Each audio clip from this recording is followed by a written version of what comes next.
So hello students, welcome back to Cafemate. So आज हम करेंगे class 12 physics chapter wave optics का important question with answer, important for board. यानी कि वो जो भी मैं ये क्वेश्चन आंसर बता रहा हूँ वो बोर्ड के लिए बहुत ही इम्पोर्टेंट है। तो ध्यान से देखना, सारे क्वेश्चंस और आंसर बहुत ही इंपॉर्टेंट है और प्रोबेबली ये बोर्ड में पूछे जाते हैं। ठीक है, तो सबसे पहला क्वेश्चन है हमारा, define polarization. Explain polarization by scattering. यानी कि पोलराइजेशन क्या होता है वो बताना है और पोलराइजेशन को स्कैटरिंग के थ्रू एक्सप्लेन करना है। तो इसका आंसर है, सबसे पहले हम पोलराइजेशन क्या होता है वो देखेंगे। तो पोलराइजेशन होता है हमारा, the light waves which travel only in single plan are known as polarized light wave.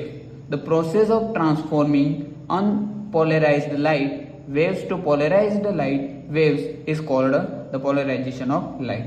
तो polarization ये होता है। फिर हमें एक्सप्लेन करना है, explain polarization by scattering. Polarization by scattering क्या होता है?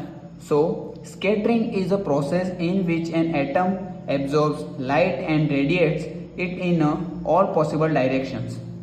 The radiated light in the direction perpendicular to the direction of incidence is completely polarized. The radiated light in all other direction is partially polarized. और हाँ, polarisation और polarisation दोनों both are right, क्योंकि यहाँ पर एस है और यहाँ पर जेड है, तो दोनों ही राइट है। आपको जो भी सूटेबल लगे वो यूज करें। तो यहाँ पर हमारा क्वेश्चन फर्स्ट खत्म होता है और क्वेश्चन जो ये स्कैटरिंग, पोलराइजेशन ऑफ स्कैटरिंग होता है, एक्सप्लेन करना था। तो ये एक उसका डायग्राम है जिसमें ये सनलाइट जा रही है और ये जो है वो अनपोलराइज्ड लाइट है और यहाँ पर पोलरॉइड की वजह से यहाँ पर लाइट रिफ्लेक्ट करती है, वो हो जाती है पोलराइज्ड, यानी कि स्कैटर्ड लाइट, जिसको हम ऑब्जर्व करते हैं। ठीक है, फिर इंपॉर्टेंट क्वेश्चन आता है सेकेंड, व्हाट इज मालस लॉ। बहुत ही इंपॉर्टेंट है, पूछा जाता है बोर्ड में, बहुत बार पूछा गया है। A plane polarised light is incident on a polaroid, then intensity of transmitted light where is S, I is equals to I not cos square theta. जब ये पर्टिकुलर फॉर्म आता है तब उसे हम मालस लॉ कहते हैं। जब और यहाँ पर where theta is the angle that pass axis of P2 max with that of P1 and I naught is the intensity of incident wave and I is intensity of transmitted wave।